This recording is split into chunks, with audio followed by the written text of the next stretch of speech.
Oke, selamat pagi Pak kawan pajak di acara podcast dari KPP PMA 1. Oke. Selamat datang di acara istilahnya One Podcast di sini. Ini adalah acara perdana di mana One Podcast diambil dari kata one. Jadi ada huruf O, huruf N sama huruf E. Ini adalah menggambarkan moto dari KPP PMA 1, yaitu on time, no collusion, and equal treatment. Ya, jadi kita harapkan dengan moto ini KPP PMA 1 akan selalu on time. Yang kedua, kita menolak kolusi dalam segala bentuk, ya Pak Hilmi ya. Dan yang kedua, kita memberikan equal treatment kepada wajib pajak. Nah, acara podcast ini adalah salah satu media penyuluhan pajak tidak langsung aktif yang diselenggarakan oleh tim penyuluh pajak KPP PMA 1.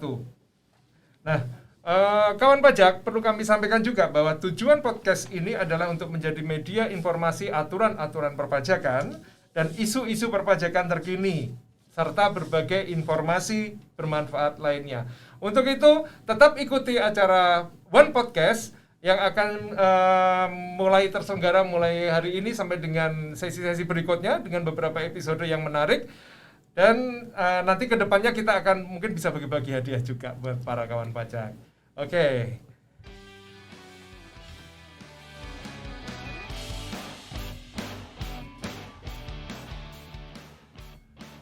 Baiklah, sebelum melangkah ke acara, saya perkenalkan terlebih dahulu. Saya sebagai host hari ini, nama saya Tommy Hadilestiono, yaitu penyuluh pajak ahli muda di KPP PMA 1. Biasa dipanggil dengan Cak To, ya. Di acara kali ini, Cak To, tahu nggak Cak To Pak Hilmi? Itu Cak itu dari kira-kira familiar nggak kata Cak? Familiar dari Jawa Timur ya Mas? Iya, pasti ingat dengan namanya Cak Lontong kan? Lontong, iya. Tapi di sana lontong saya kupat aja di sini di Betawi. Jadi Cak ini dari Jawa Timur menggambarkan asal saya dari Jawa Timur, tepatnya dari kota Kediri. Nah, kita udah perkenalan dengan host. Selanjutnya saya perkenalkan dulu narasumber kita pagi hari ini. Selamat datang, namanya adalah Bapak Ahmad Hilmi. Ya. Pak Ahmad Hilmi ini adalah penyuluh pajak ahli muda di KPP PMA 1 ya Pak Hilmi. Oke, Pak Hilmi, kita ngobrol-ngobrol sebentar nih ya. Mungkin para kawan pajak tahun dan pelaksana dengan bagian pelayanan juga dengan bagian pemeriksaan ya. Nah, perlu kami informasikan ini ada yang baru nih. Kalau mungkin beberapa kali konsultasi ke kantor pajak, ya nanti ketemu penyuluh itu apaan? Mungkin baru dengar di awal-awal tahun 2021 ini ya Pak Hilmi ya. Iya. Kira-kira bisa dibantu nggak dijelasin sih profesi penyuluh itu apa sih? Baik, terima kasih Cato. Penyuluh perpajakan ini muncul di Direktorat Jenderal Pajak sebagai jabatan fungsional baru yang dimulai pada bulan April 2021. Ketika pada April 2021 itu muncul jabatan fungsional penyuluh perpajakan. Tugasnya, bidangnya yaitu memberikan edukasi, memberikan pelayanan, pencerahan kepada wajib pajak. Di mana wajib pajak ketika akan berkonsultasi diarahkan ke penyuluh. Nah, tugas penyuluh adalah mendampingi wajib pajak, memberikan pencerahan, memberikan penjelasan tentang tata cara proses-proses di dalam bidang perpajakan. Oh begitu. Jadi kayak tax edukator ya. Jadi iya. Jadi khusus untuk edukasi sekarang ada bagian tersendiri ya, iya. Pak Hilmi ya. Kalau yang semula kan mungkin tahun-tahun sebelumnya, tahun 2020 ke bawah, kalau mau nanya-nanya kantor pajak itu kemana? Pasti ke AR ya kan? Iya. Dikit-dikit AR. Nah, Iya. sekarang terus berarti dengan adanya penyuluh AR ngapain nih Bang? AR sekarang tugasnya di bidang pengawasan. Dulu ada namanya pengawasan dan konsultasi. Nah, ketika bulan April 2021 dipecah pengawasan, fokus kepada pengawasan, lalu konsultasi dipegang oleh penyuluh ini. Jadi ketika teman-teman kawan pajak ingin berkonsultasi, menanyakan masalah peraturan, masalah tata cara perpajakan, silahkan kontak kepada penyuluh. Oke, tapi masih boleh kan ya kawan boleh. pajak itu kalau mau udah kenal sama AR ini, aku udah kenal lama nih. Masa nggak boleh nanya sama AR yang boleh ya Bang ya? Boleh. Oke. Bang Hilmi tadi udah menjelaskan tentang apa sih profesi penyuluh pajak. Jadi Bapak Ibu sekalian nanti bisa berkenan lebih lanjut di episode berikutnya ya dengan para penyuluh pajak KPP PMA 1 yang sudah sangat mumpuni di bidangnya. Baik, tadi kita udah kenalan nih dengan profesi penyuluh. Sekarang kan pendengar kita atau pemirsa kita ini dari segala kalangan. Jadi ada yang memang bekerjanya di bidang perpajakan atau sudah ngeh masalah perpajakan. Tapi rata-rata kan ini namanya dipublish ke media sosial secara umum, Bang Hilmi. Jadi mungkin bisa dijelaskan sih KPP kita ini namanya KPP penanaman modal asing 1. Nah, sedangkan di luar sana juga ada namanya KPP Pratama, ada namanya KPP Madya. Nah, KPP penanaman modal asing 1 atau biasa disingkat dengan PMA 1 itu kayak gimana sih kantornya Pak Hilmi? Oke, saya coba jelaskan tentang kantor pelayanan pajak. Kelompok kantor pelayanan pajak itu terbagi-bagi. Ada kantor pelayanan pajak Pratama, dia membawahi secara kewilayahan. Ada kantor pelayanan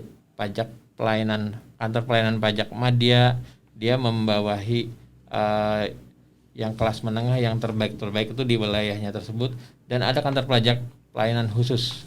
Nah, kantor pelayanan pajak khusus ini dipegang oleh kantor pelayanan pajak yang terdapat di Kanwil Jakarta Khusus maupun kantor yang Jakarta Khusus. Nah, di kantor wilayah Jakarta Khusus ini terdiri dari beberapa kantor pelayanan pajak khusus, yaitu mulai dari pelayanan modal asing, penanaman modal asing 1 sampai 6. Lalu ada perusahaan masuk bursa, perusahaan yang kategori mengelola minyak dan gas, lalu yang terakhir dengan badan dan orang asing. Oke. Jadi lebih spesifik lagi ya. Jadi sedikit kawan pajak ini sedikit berbeda dengan KPP Pratama ya. Jadi kalau sekarang pengelolaan pajak kalau di KPP Pratama itu mengelola administrasi perpajakannya berbasis kewilayahan. Betul ya Pak Hilmi ya? Oke.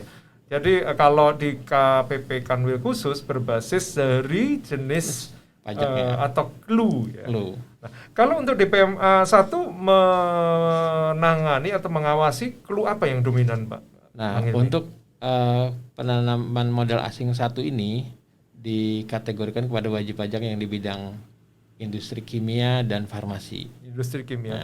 Jadi kalau ada perusahaan yang berbasis modal asing dan dia bergerak di bidang industri kimia dan farmasi, maka dia akan terdaftar di kantor pelayanan pajak modal asing 1, tentunya berdasarkan ketentuan-ketentuan yang mendukungnya. Baik, nah itu gambaran sekilas tentang KPP penanaman modal asing 1 ya kawan pajak. Nah nanti kita akan ngobrol-ngobrol lebih banyak lagi ya Pak Hilmi, dan itu sebagai preambul atau awalan dari podcast kita. Tak kenal maka tak sayang, jadi biar tahu apa sih PMA 1, apa sih profesi penyuluh pajak, karena di episode-episode berikutnya para penyuluh-penyuluh ini juga akan tampil. Oke. Nah, sesuai dengan tema kita hari ini, kita lihat One Podcast episode 1 pengenalan UU HPP.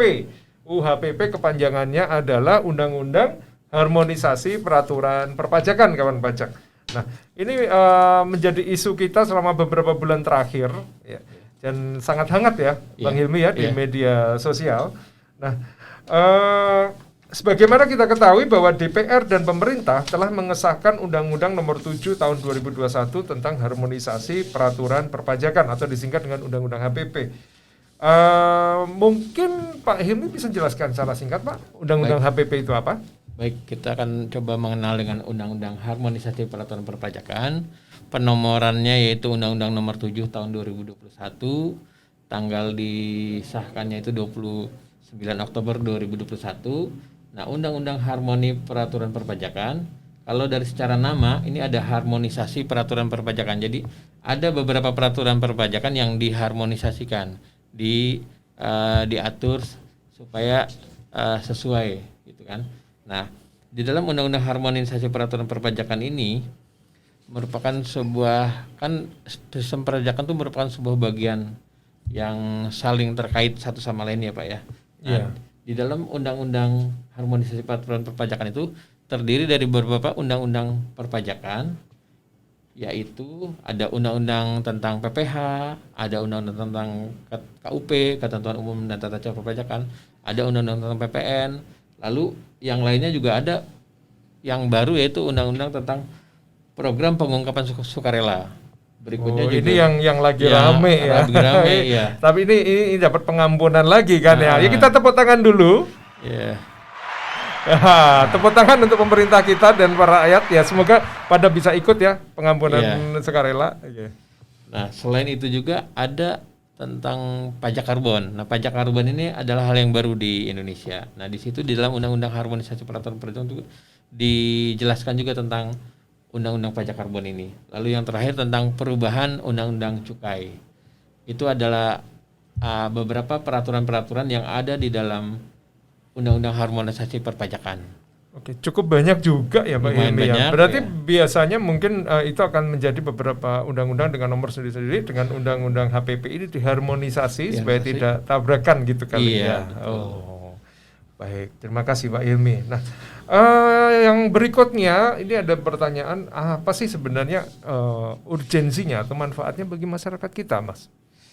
Nah, urgensinya buat masyarakat adalah kita ingin menjadikan peraturan-peraturan yang ada itu menjadikan wajib pajak itu lebih termudahkan oleh peraturan yang ada, dan urgensinya semakin adanya basis lebih mudah sehingga basis pajaknya itu akan semakin kuat dan merata. Oh, jadi gini, jadi kalau pajak itu mudah dipahami, mudah dilaksanakan, ya orang seneng ya, happy dia, bakal happy bayar pajak. Sehingga makin banyak orang bayar pajak, basis pajak makin kuat. Semakin orang senang bayar pajak, nanti APBN kita akan semakin kuat dan berkelanjutan. Jadi kontinu itu lebih berlanjut terus sehingga pajak akan semakin kuat, lalu nanti dampaknya ke masyarakat akan semakin bagus. Baik. Jadi slogan pajak kuat Indonesia maju. Iya. Mungkin kita pernah dengar itu ya. Oke. Selanjutnya Bang Hilmi, kita pengen tahu nih Undang-Undang HPP ini diundangkan itu sebenarnya tujuannya untuk apa sih? Kalau tadi kan urgensinya, manfaat bagi masyarakatnya. Sekarang kira-kira tujuan dari Undang-Undang HPP ini apa? Ada beberapa tujuan diterbitkannya Undang-Undang HPP ini. Di antaranya ada 5 tujuan, yaitu akan meningkatkan pertumbuhan dan mendukung percepatan pemulihan ekonomi. Dengan dibuatnya undang-undang ini, semoga kondisi keadaan masyarakat itu dalam bidang ekonomi semakin meningkat. Oke. Kedua, lalu akan terjadi optimalisasi penerimaan negara. Jadi dengan peraturan yang akan lebih mudah dipahami oleh masyarakat, lebih menguntungkan masyarakat, akan terjadi optimalisasi penerimaan negara. Masyarakat akan sukarela. Oke. Jadi yang pertama tadi adalah meningkatkan pertumbuhan ekonomi, kemudian yang kedua juga mengoptimalkan penerimaan negara. Ini terbukti loh. Sekarang penerimaan kita udah 100%. Ya, tepuk tangan semuanya. Ya, penerimaan nasional udah 100%. Iya. Oke. Selanjutnya Mas Hilmi, apa lagi kira-kira tujuan dari Undang-Undang HPP ini?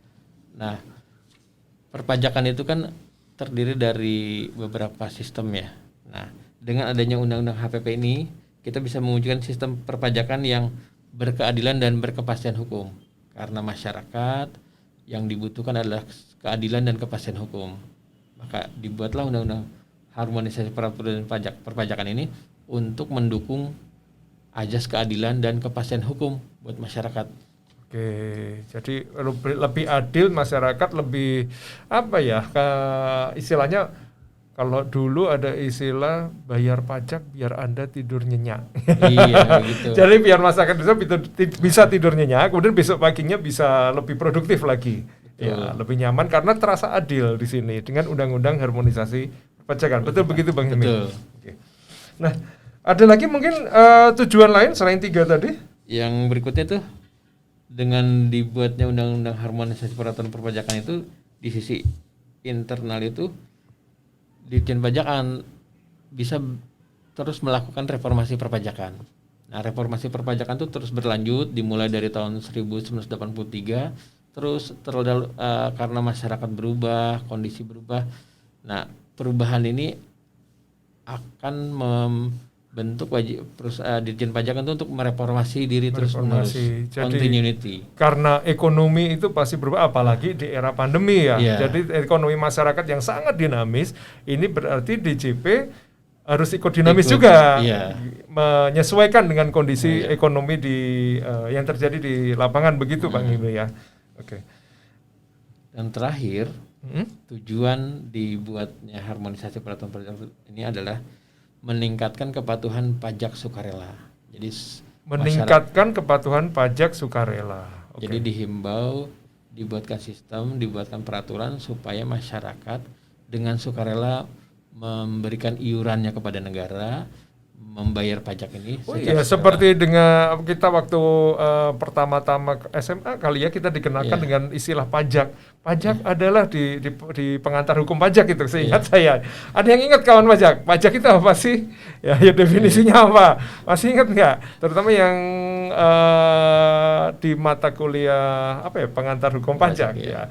Pajak adalah iuran wajib pada warga negara yang tanpa ada imbalan langsung. Ada imbalan langsung ya. Nah. Dan sifatnya bisa dipaksakan. Ya.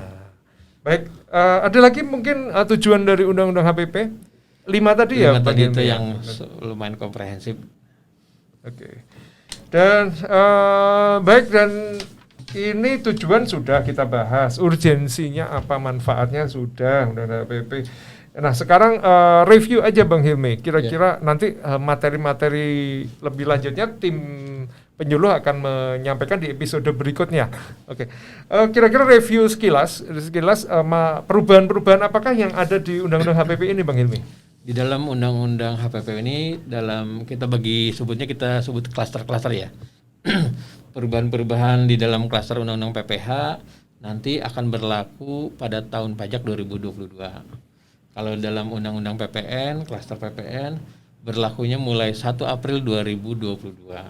Sedangkan dalam perubahan di dalam Undang-Undang KUP, Ketentuan Umum dan Tata Cara Perpajakan, berlaku mulai tanggal diundangkan, yaitu tanggal 29 Oktober 2021. Oh, sudah berlaku ya? Yang KUP? KUP-nya sudah berlaku sejak tanggal diundangkan. Lalu ada satu lagi program pengungkapan sukarela, PPS. Nah ini yang akan mulai running 1 Januari sampai 30 Juni 2022. Lucu ya, di sini cuman 6 bulan. Lucu ya. Kalau lucu nanti ketawa.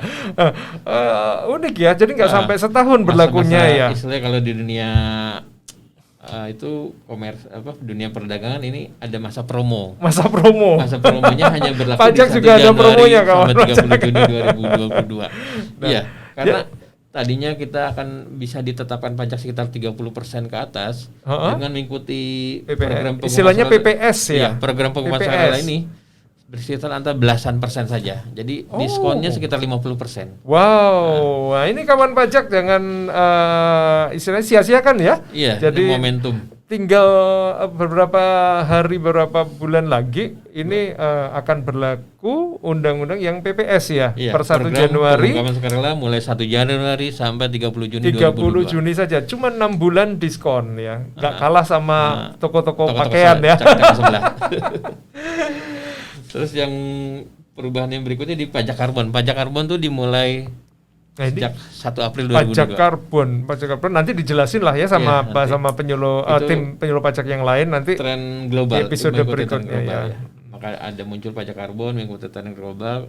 Sekilas aja pajak karbon tuh majekin apa sih Bang Hilmi? Majekin terkait emisi yang dikeluarkan oleh perusahaan industri. Nah itu nanti ada perhitungannya nanti. Oh itu, jadi karbon juga dipajakin ya, tapi bukan karbon kertas ini kan ya. Kan kita zaman dulu itu kalau mau nyetak berapa lembar itu harus ada karbonnya dulu, bukan itu ya. Yang terakhir tentang Undang-Undang Cukai. Nah ini perubahan yang kali ini itu berlakunya mulai tanggal diundangkan, sama seperti perubahan Undang-Undang KUP. Oke, jadi ada 6 ya, ada 6 poin tadi 6 klaster. 6 klaster ya kawan pajak.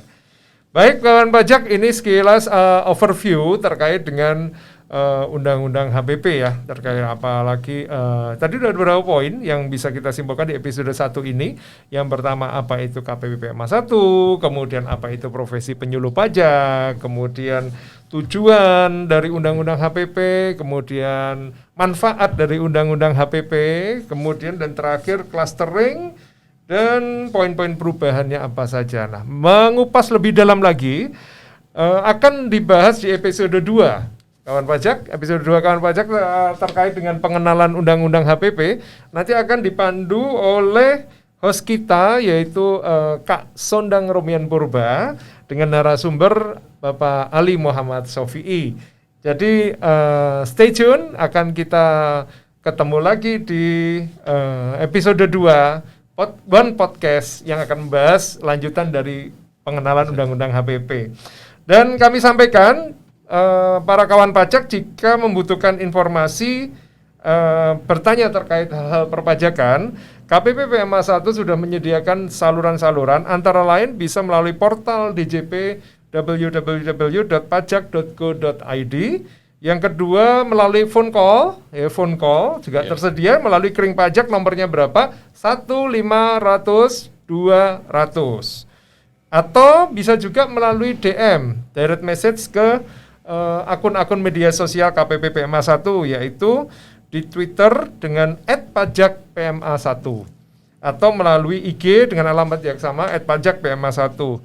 Nah, bagi kawan pajak yang memiliki WA atau ingin berkonsultasi lebih dalam dengan para penyuluh pajak di PMA 1 bisa menghubungi WA konsultasi atau WA helpdesk terkenalnya di sini. Ada di nomor 0812 1100 9052. Nanti bisa dilihat di deskripsi. Dan jangan lupa ya kawan pajak untuk selalu update aturan-aturan perpajakan atau informasi-informasi atau isu-isu perpajakan terbaru dengan memfollow akun IG dan Twitter KPPPMA 1 di @pajakpma1. Nah, satu lagi pesan ini dari kepatuhan internal. Ya Bang Hilmi ya. Yeah. Layanan pajak di PMA 1 sangat banyak, mulai dari lapor SPT sampai dengan SPMKP, pemeriksaan dan lain sebagainya. Perlu kami jelaskan lagi bahwa semua pelayanan di KPPPMA 1 tidak dipungut biaya alias gratis tis ya. Jadi jangan ragu kawan pajak, kita sama-sama menjaga amanah ini dengan tidak memberikan imbalan berupa apapun terhadap layanan kami. Oke, sampai ketemu di episode selanjutnya. Kita moto PMA 1 dulu ya Bang Hilmi ya. Yeah. Oke, PMA 1 on time, no collusion, equal treatment. Oke, sampai ketemu di episode berikutnya. Terima kasih.